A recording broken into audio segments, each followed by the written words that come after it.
Hey everybody, it is Wintermute, and I am back, and this time we're going to talk about Germany and what techs I think work for Germany and why that is the case. So, to kind of jump right in, there is something Germany has to kind of consider, and that's whether and when they're going to upgrade this medium factory it starts as a medium factory here in eastern Germany, and when are they going to upgrade it to a major factory if they're going to. Now, a lot of players just upgrade it right away and they want to start rolling the tech right away. On the other hand, maybe you think that having that extra weight of two more infantry, or um, instead using those $6 to change over what would have been six infantry over to six artillery, maybe you think that's worth it in the early game to overwhelm France all that much sooner, and you're just going to have to make that decision. But I know most people so right now tend to upgrade it right away just to start getting that tech roll right away. Now you can always go back and do it later. Maybe you'll do it turn 7 or 8, but of course then you've missed out on 5 or 6 rolls at that point. But that is, one thing to consider when you are playing Germany. If they want to get any more than these four, assuming that you're going to upgrade the major factory here in Eastern Germany, assuming they want to get four, they then have to start building another major factory in one of these areas, which does eat up quite a bit of income. Unfortunately for them, this medium factory is not in home country in Bohemia, so there's no upgrading that. That has to stay a medium factory. If you were going to build another factory, Eastern Germany, I think personally makes the most sense. So it's closest to the Russian front, which will be happening at some point. But there is an argument to be made about centralizing it in Berlin as well. So just another thing to kind of consider. But other than that, you're probably going to have three tech dice on the first turn, and then after that, four for most turns after that, unless the allies start bombing your factories. So into the actual techs. So advanced mech and advanced artillery are both, I think, top tier techs for Germany. More so advanced mechanized, because not only is this a fantastic fast moving unit for relatively inexpensive for the stats you get for it, but that also gives them access to these panzer grenadiers as their special unit. And remember what I said last video, where they have to be built in home country, so do keep that in mind when you're doing your builds. But Panzer Grenadiers have the exact same stats as regular advanced mech, but they can blitz on their own. And so if you're playing a blitz heavy game, that's just great to have that option. And they can blitz into territories without needing any other armor. Now, nothing can go with them. Nothing can be paired with them. But sometimes you want to just spread out and gobble up territory to deny the Russian player or some other player the chance to kind of have a counterattack at your main force or whatever the case may be, or just gobble up territory to set the stage for future turns. And I think the Panzer Grenadiers are really good for that. And advanced artillery is just good all around. Now, not only can you start building advanced standard artillery, but also advanced self-propelled artillery. And again, this also is kind of a preference. The advanced artillery is 4 IPP, but the self-propelled artillery is 5. So it kind of depends on how fast you want your artillery to move. But both of them are pure upgrades for what you're going to build anyway. So unless you have no intention of building artillery for the rest of the game, other than your initial purchases, or you're just not an artillery heavy player, then maybe this one isn't high on your priority list. Um, so, I mean, those are other things to kind of consider. Now, radar is usually delegated to the allies in terms of those who go after it for some obvious reasons. It tends to be much more of a defensive kind of technology, particularly when it comes to subrating and things like that. But why would Germany want this? Well, they do actually have two convoy lines to protect now. And they may not want to devote a whole ton of resources to protecting them, and the Allies are going hard after them. This one here in the Baltic Sea, actually, subs can actually get in there and start raiding that, from the Allies, let alone if there are any surviving Russian subs who can go raid that. And maybe you just want to have an opportunity to help protect that so it doesn't bleed away. Now, that still wouldn't make it a top tier. It's just one reason why you might consider it. Uh, Another reason are bases and major facilities may scramble an unlimited number of units. Now, if your German Navy is sitting in one of these ports just waiting for an opportunity to pounce, and the Allies give you an opportunity to do it, you're going to be limited unless you have radar. And when I say pounce, I mean react in a way that's going to bring your fleet out. So that does open up some opportunities if your fleet is still around later on in the game. And as far as air bases go, being able to scramble an unlimited number of units. So if you're doing a very uh, air heavy kind of strategy, you might end up with 4 or 5 fighters in a particular zone that you might want to scramble into various adjacent battles. So that's like I said before, I don't see that happen very often where there's ever that many fighters in a zone.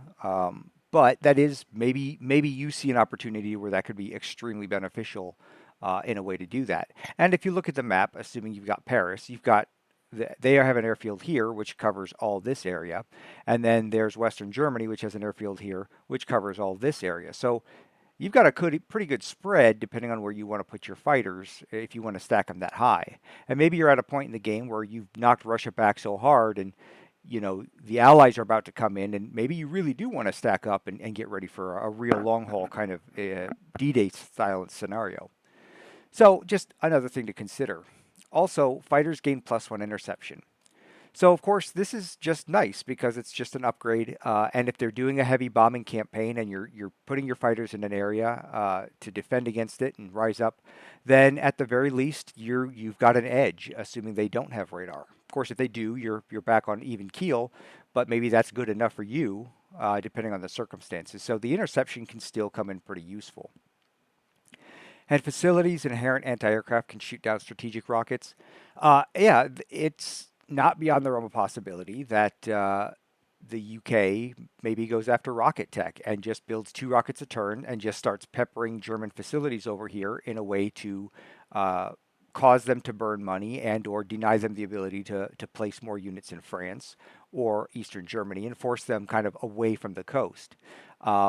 So and that's possible. I guess America could build them too and bring them over to you actually ship them over to the UK as well and kind of help them with that. What the likelihood is of that, I'm not saying it's a lot, but if your opponent does go for them, well, then there you go. And I do believe, if I remember correctly, oh, you know what? I've got the chart here somewhere. Let me take a quick look. Strategic rockets is a victory objective for the Russians. So if the Russian player does go after strategic rockets and they manage to get them, that might give you incentive to go after radar in order to at least have a shot of knocking them out of the sky before you start sending them over to your facilities, depending on the overall circumstances. And fighters able to intercept and scramble from fleet carriers. Probably not going to see Germany doing that a whole lot. And the +6 modifier to opposing battlecruiser die rolls. Germany starts with a battlecruiser. They're probably not going to be in a position where they're going to be hunting battlecruisers all that often, though Britain does have at least 1 battlecruiser on the board, if not 2, to start the game with. I can't think of it off the top of my head. So maybe this thing is really being a pain in your butt and you really would like to see it sunk. So there are reasons to go after radar as Germany. Anti-submarine warfare. So this one is probably one that Germany's not going to go after. Again, if they're super worried about protecting those 2 convoy lines, they're only worth $5. But if they're super worried about protecting them, then maybe they would consider going for it, though probably not from the start of the game. I think there are other things that you'd be far better off going for. And improved factories. Now, I'm a big fan of this one for Germany. And the reason I'm a big fan of this one is at various points in the game, you're going to have one of your areas of combat, generally the east and west front, are going to be a priority. When the when the eastern front is a priority, you want to be able to build units as close to that front as possible. So in that vein, being able to start building 2 units a turn in Romania, 2 units a turn in Warsaw is going to be huge advantage. You're doubling up your ability, let alone if you've actually put additional factories over in this front somewhere. If you put a, if you put a third factory, now you're putting out 6 units, all that much closer to this front at the end of every turn. But additionally, now you can put 8 units here in Eastern Germany, and maybe you put your faster moving units here in Eastern Germany. So you put 5 here, and then they go 1, 2, and they can be here, or you can put 8 here, and they can all move up here, and at least now they're one space away, or they're one territory away from being inside of Russia. So it gives you options in that sense of why of where you put your stuff. Now later on, after maybe you've tangled with Russia, you're over here. You are still worried about now the Allies are really threatening some sort of D-Day. You need to go ahead and you need to start reinforcing over here where you've done it very lightly up until this point, but now you need to really do it. Well, now you can start pumping out 2 units in France a turn. You can drop 8 guys in Bavaria and 8 guys in Western Germany. And it is not be, and I know when I play Germany, I tend to take it for granted that I'm always going to have a major factory here in Western Germany. And so I can always empty it out for whatever I want to do and then just turn around and build a bunch of units there. And I'm sure a lot of other people kind of think the same way when they think about Western Germany. But there are times when there could be an attack force of 5 or 6 transports that are going to land in Western Germany next turn. Would you rather 5 units defending or 8 units defending? So I like the flexibility of what improves factories gives Germany. I think that it's a good tech for them. I know some people disagree, and that's fine. They're wrong. Jinx. Sorry, bud. But yeah, I like it for Germany, though I can understand why people might deprioritize it. There is an argument for if you prefer quality over quantity pieces, then having a high production capacity of units in a particular zone is probably going to be less of a something less you need to worry about. If you tend to build way more airplanes and you tend to build tanks, and you're not as worried about infantry and artillery or even mech, well, then maybe improved factories isn't a high priority for you, and I can get that. Some people prefer quality over quantity. I prefer a good mix, depending on the circumstances, but that is another thing to consider with improved factories. Improved construction, excuse me. Now, I really like this one for Germany. And there's a couple reasons. First off, all facilities and ships cost -1 IPP per stage. So getting that discount alone can have a big impact on Germany, especially if you're a player who likes to have airfields peppered across the board to get your guys around, and you need to build some, like you want to build at least one in Warsaw or whatever the case may be, or you want to build one in East Prussia to be able to reach deeper into Russia, whatever the case is. Well, if you can get that discount, now you're only paying $4 for it over 2 turns. Um, so anything that kind of stretches your money farther is good because obviously wartime economy is gone. I meant to talk about that in the last video, but I forgot. But I think, like a lot of players, it was good to see it go. It was very problematic, and I think it was the right decision to just kind of say, nope, this isn't working. Let's cut it and find other text to take its place. And I think they did do a good job with that. So back on improved construction. So anything that stretches your money and saves you money and lets you go stretch it all that much further is pretty much always going to be a good thing. Now, maybe you don't worry about building facilities all that much. Well, okay, then maybe this isn't for you. But there's this other ability here where you can speed up the ability to build the facilities or ships for that matter. Now, the obvious ones that come to mind are fortifications and airfields.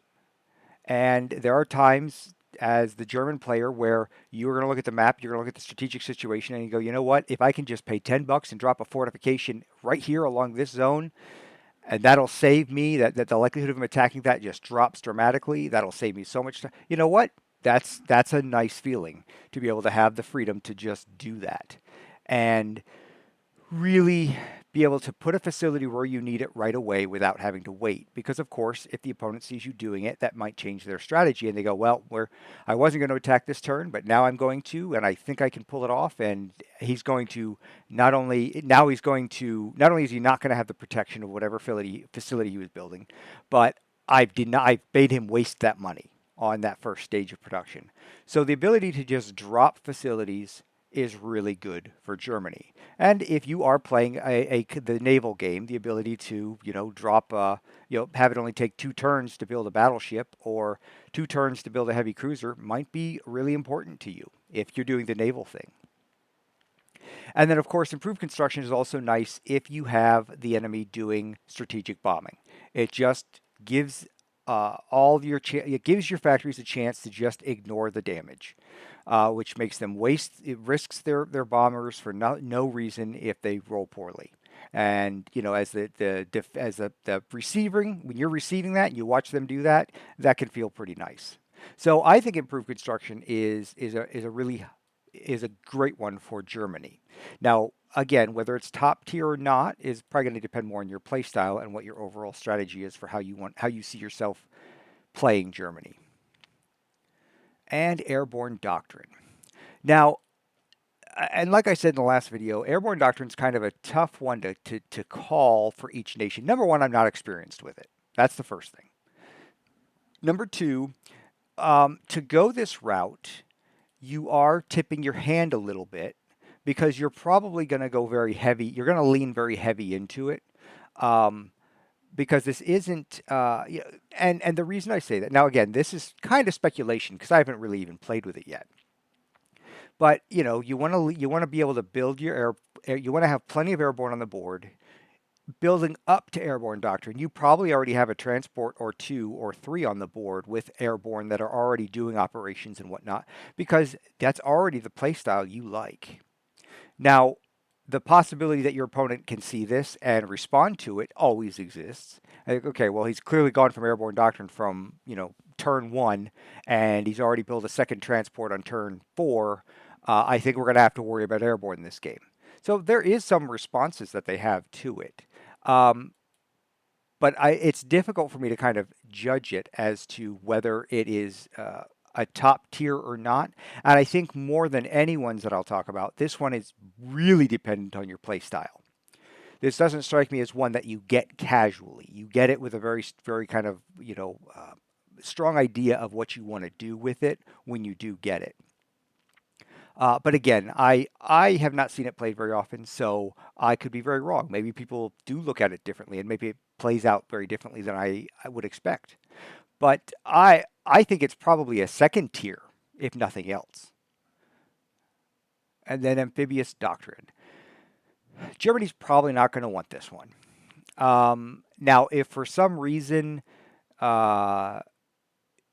it's later on in the game and you took it, you researched it a bit to start with, and you see an opportunity to finish it, maybe before you go into Russia, and maybe you drop a transport, an assault transport or 2 here, and you've got a couple extra Marines because you plan on taking Leningrad via naval assault, or you plan on taking Estonia, Latvia, Lithuania with naval assaults, and you want to be able to land quality troops. Or Russia's gone into Finland, so you honestly want to come up here and start liberating Finland or Sweden, depending on the game, and you want to be able to fight him back. And you're not super worried about the British being able to come in and mess with your fleet, and you're fairly confident you're just going to flat out sink the Russian Navy right off the bat. So I could see a desire to do that, but in terms of long-term planning, I think there are other technologies that are definitely they're going to yield better results in the long run, for one. And amphibious doctrine is a little risky in that you can get it, but then what happens if your fleet gets sunk? The Allies work together and the Russians work together to just sink your fleet, and now you're sitting there with amphibious doctrine and you've got nothing to show for it without rebuilding your fleet. and the odds of the Germans rebuilding their fleet when it's gone are not huge. Again, every game is different, and you may see an opportunity to just go, okay, there's nothing that's threatening me in the Baltic Sea. I'm going to drop 2 destroyers and 2 transports. I'm going to build 2 marines, and all of a sudden there's this brand new threat up there that Russia has to deal with, and there's not much they can do about it. Well, yeah, okay, maybe amphibious doctrine will pay off at that point. But I think it's a lot more conditional. So it's not one I'm going to roll for. Maybe I'll roll for it if I honestly got nothing else to roll for and see what happens, see how the game plays out. But that's like the best I would, that's like the most likely scenario I would ever see myself taking it as Germany. And heavy armor. Yes. Next, okay. Well, yes, obviously, heavy armor is just a straight out an upgrade for any nation that takes it if you plan on building armor. And Germany, it gets even better because they can build the Tiger 1. It's just a great thing. So it's usually a top tier one for Germany because it's just pure upgrade for units. It's just a pure upgrade for one more IPP. You're now building either heavy armor near the front or Tigers back in Germany for a very reasonable price compared to what they were in a much more reasonable price compared to what they were in version version 3. Jet fighters. So I don't actually consider jet fighters a top tier for Germany. They're absolutely good. They are great if you get them. They're still not cheap to build. But what do you want to do with them?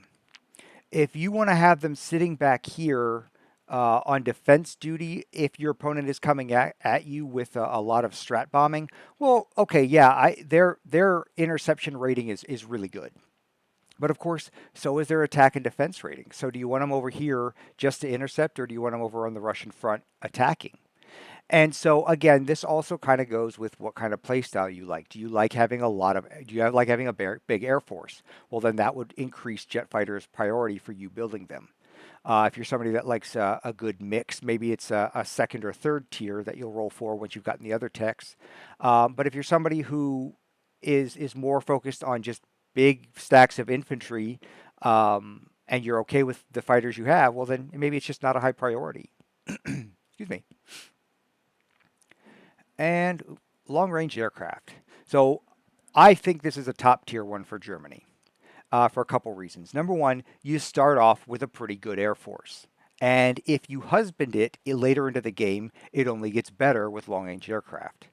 And especially when you're over here on the, like just the Russian front alone, the ability to have planes strike deeper and come back to wherever you want them is such a good feeling. Or to have them go from, let's say I'm down here, they start in Romania, they come all the way up here and they strike something here, but then they've got more than enough movement to get back to a safe port up here in Lithuania or wherever, and they've got the movement to do it, no problem. You can kind of send them wherever you want. It's so much easier to send them wherever you want when you need them, and then so you can still use them that turn, and then land them in an area that'll stage them for the following turn. They don't always have to go back to Romania. You're going to go ahead and I'm going to come in here, help with this attack, then come over to Lithuania where I'm going to be staged to go into Leningrad or whatever the case may be. So that alone is reason enough. And then especially if you're somebody who actually likes playing with airplanes, it's fantastic. And then the additional movement for even just air transports allows you, or heavy strat bombers allows you to drop airborne off even deeper into the enemy territory to cut off rail lines and cut off supply routes and do things like that to them. And so even here in Romania, they start off with an airfield. So 1, 2, 3, 4, 5, 6. So even without long range aircraft, an airplane from here is threatening Transcaucasia or transport from here. But you can even take that a step further and from here, look what else you might be able to hit, especially once you move a little bit farther. Well, maybe you want to start dropping. Maybe he's railing guys from here over here. Well, then you could see an opportunity to drop an airborne right here in Tobolsk. I can't really see that. The resolution's not good enough. But you can start dropping airborne behind here to start cutting these important rail lines that he's going to need to be able to rail troops over here. Or even back towards Japan, depending on what your plans are to work with him. And then, of course, the ability to um, just from here be able to go even farther and threaten his fleet. He leaves a transport alone up here somewhere where he goes, oh, he can't reach me up there. But suddenly you can. You actually do. And I'm just using that space as an example. You know, you just look at the map. Let's see, one, two, three, four, five, six. So, you know, seven. What's a good example? Well, anyway, but even just a fighter now moving six allows them to go one, two, three, four, five, six. Otherwise, if you're only at five, you go one, two, three, four, five, and you have to land in Normandy, which sticks your neck out there. Which may not be a good thing if you've got because he may go, okay, well now we're going into Normandy just to kill that fighter. So it really opens up some options for you in terms of going from going up in even numbers by sets of two is really it's kind of like a breaking point in the freedom you have with moving your aircraft. So every 2 points the movement goes up by, it just opens up a whole new world of possibilities. Now, like I said in the other video, once you've got heavy bombers and whatnot that can fly 9 spaces from an airfield, uh, the possibilities just open up all over Europe and deep into Russia, even into North Africa, in the ways that you can harangue the enemy. So always a big. I really enjoy long range aircraft for Germany. I think it's a top tier, probably in most games. Now, advanced subs. Now, of course, there's nothing more quintessential than the World War II German army than their submarine warfare. However, I don't always consider advanced subs a top tier tech. Here's why.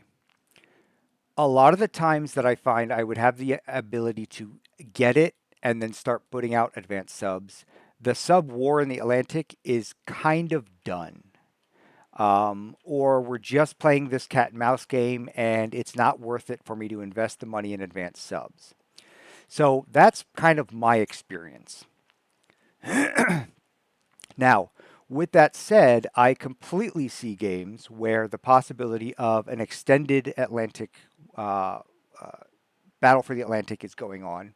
He hasn't. You've done a good job protecting the subs that are there, or he's about to kind of wrap it up, or he thinks he's about to wrap it up. But then you drop 2 advanced subs right here off the coast of France, or wherever the case is, and suddenly it opens up a whole. It reopens that the battle for the Atlantic in a whole new stage because now he doesn't even have the option to pair up the destroyers. Now he has to get airplane there to be able to go after them. And, you know, yeah, he's got now maybe by this point he's got long range aircraft, and so he's got his seaplanes coming from a seaplane base. Maybe he doesn't. But then you can really start putting those German submarines in a. You can also put them in areas that are a little safer too, where it's like, okay, well, I could put him here, but he's got a seaplane in Gibraltar that can come and get me, and he's got a destroyer here. But I can take this advanced sub, put it here, and I'll go ahead and do that raid. That raid is worth it now because he's only bringing the seaplane, and that's only a 25% chance to sink me. So you know what? I'll go ahead and roll those dice. So they are harder to sink in that sense, and of course their stats are better, so they're better in a fight. And you do get the wolf pack right off the bat, which may breathe a little bit more life back into what subs are out here. So generally, though, I prioritize. I will go for it. I'm not saying I don't, but it's usually I usually in my head I think of it as almost a third tier. Um, so I am interested to hearing other people's feedback on advanced subs and how they feel about them, and how often they see them used as like how often people take them as a mainline unit for Germany, like a mainline tech, tier one tech for Germany. Okay, large ship construction. You're probably not going to go for this one. This is a whole other kind of ball game, of a game that, quite frankly, Germany just struggles to play. It's a great idea, but the amount of resources you have to sink into building these things once you get the tech and it's already innate is difficult. And the Britain's already, you know, light years ahead of you in this category. So I just don't see this being worthwhile tech for Germany, unless you're trying to do some crazy, you know, off the wall thing. Heavy strategic bombers, kind of like submarines. these are only a second or third tier to me. Um, if you already have, because they're, what are their advantages? Now they're only $1 more for the bump that they get in the what they can do. They are a little more, they are a little better in a fight because their interception is a 2, but their movement is still only a 6. And they do get 2 additional dice in carpet bombing. But again, I would rather be hitting facilities. But if you are, so the extra 1d3, now or 1d6, excuse me, I tend to look at bombing like this. I tend to prefer to use it in a strategic manner, in a scalpel. So that's one of the reasons I like strategic rockets. So I'm usually less worried about the amount of damage I do as opposed to doing any damage at all. Though doing more damage absolutely has value in the sense that he may have to repair it. Now you may damage a facility all the way to its max, and the opponent may just go, well, I'm just not going to pay for that. I'm just going to work around it, or I'll pay it off on a later turn when I want to use that facility again. And that makes sense. I, as a German player, have left damage on my facilities in Germany because it just wasn't worth it for me to pay the whatever amount of money to fix them. I didn't need the tech die at that point. I had already done so well with my techs. I just left the damage there. I didn't think twice about it. And I wasn't using the major factory to build units anyway. I had the other 2 next to it, so it just wasn't as big a deal. And there is another reason why 3d6 is nice, is because if they have improved construction. Because if you recall, where is it? Improved construction now reduces damage done to factories. So if you've got a heavy strategic bomber bombing a minor factory, it will do damage at the minimum. A medium factory, he would have to roll all 1s to be able to do no damage. And even then with a major factory, he'd still have to roll really bad. The odds of him rolling a 4 or 5 on 3d6 is pretty low. So this allows him to get the damage. So those are better at getting the damage through. As opposed to, if it's a medium bomber, it's only, on a 1, every time you bomb a minor factory, on a chance it's a 1, it's going to be canceled. It's only a 50-50 you're going to do any damage on a medium factory, and it's only 1 in 6 you're going to do it at a major. Now, of course, strategic bombers will automatically damage minor, but they may not automatically damage medium, and there's actually a chance that they won't damage major factories. So that's where heavy strategic bombers would really shine. And if you needed to push past that, maybe this is something definitely worth investing in if you wouldn't otherwise. And of course, another aspect I haven't talked about is knowing your opponent. If you know your opponent loves to go for these 5 techs every game without question, well, you might be able to tailor what you go after based on that. Case in point, he always goes after improved construction, and you like to do bombing raids, so you're going after heavy strategic bombers. Well, that's fair. But so to me, in my mind, these are kind of like third tier usually, though I have rolled for them where I put them in a second tier based on the game I was in, but I personally don't consider them a top tier. And strategic rockets. So I like strategic rockets for Germany. Now, of course, for any nation, it's a 9 or better to be able to score this, so it can be a pain in the butt to get sometimes. But with the surgical precision with which you can deal damage to facilities to deny your opponent the ability to use them, I think it is absolutely worth it. Now, is this still a top tier for me? No, I don't consider this a top tier. I think there are other techs that are worth getting. Is it a second tier? Usually. But based on how the game is going, I may not even roll for it at all. But it is nice to get if you can get it, and for the reasons I kind of talked about in my previous video about why I like strategic rockets. Excuse me. And then improved logistics. So this is a really good one for Germany. Doubling your strategic rail capacity in all regions, absolutely worth it. And to go back to improved factories, if you know you're going after improved logistics, well, having improved factories becomes less important because you can get the guys where you need them when you want them there because you've got all that extra rail. Because now you've got 8 in Europe, 4 in Russia. Build 2 strategic rail movements across different rail gauges. So yeah, the ability to, on a turn, build 8 drop, excuse me, let's say you dropped 8 guys between Berlin and Eastern Germany, and then the next turn, 4 of them stop here in East Poland, and the other 4, normally you would have to just stop right here. You'd get 4 guys would come here and stop. With improved logistics, you can have 8 guys come up here, and 4 of them can continue into Russia. So yeah, that's actually really good in an ability to get units from your main production hubs into Russia, in addition to the ability of whatever you're building off of these factories up here on the front line. So I think that is really, really good. Improved logistics is really good. The +1 strategic naval movement, probably not important to Germany in any circumstance. But I'll, never say never. And moving its factories in the home country. Well, I talked about this a little bit in the previous video.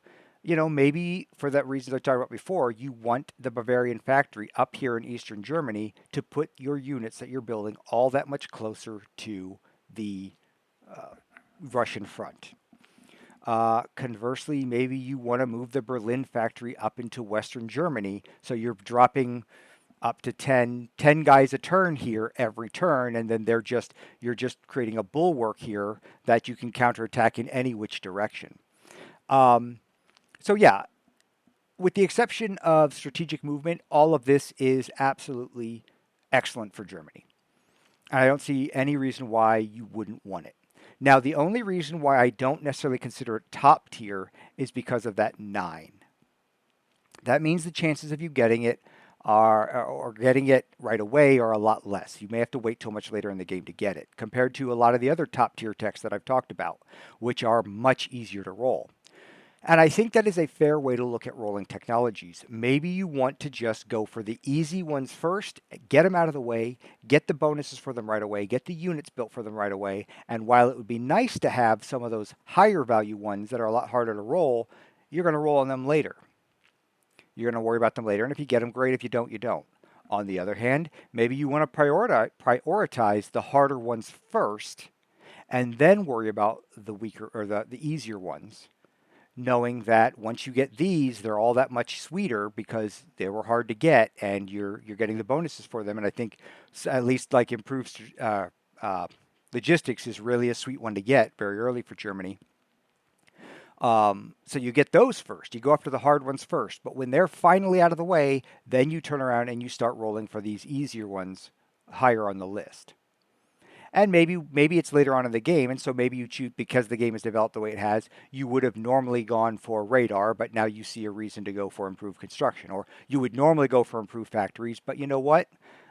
He really is hurting me in a way I didn't anticipate, so I'll go with ASW, because we still got 8 turns left, and there's no other tech I can get in a reasonable time that's going to have an impact.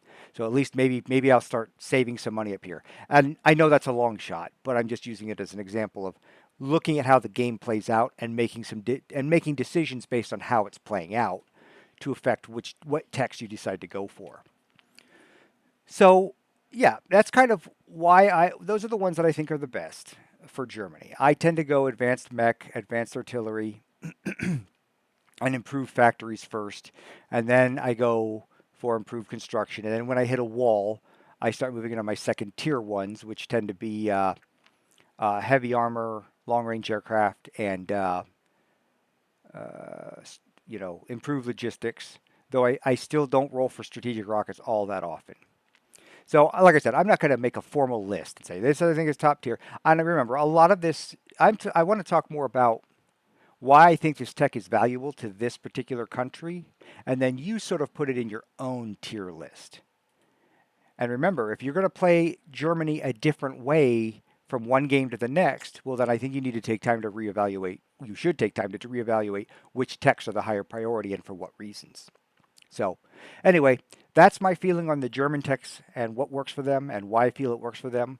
Leave any comments below if you feel I missed an important point or maybe I got something wrong by accident. It does happen. And yeah, we can talk more about this. This is Wintermute signing off from the Think Tank.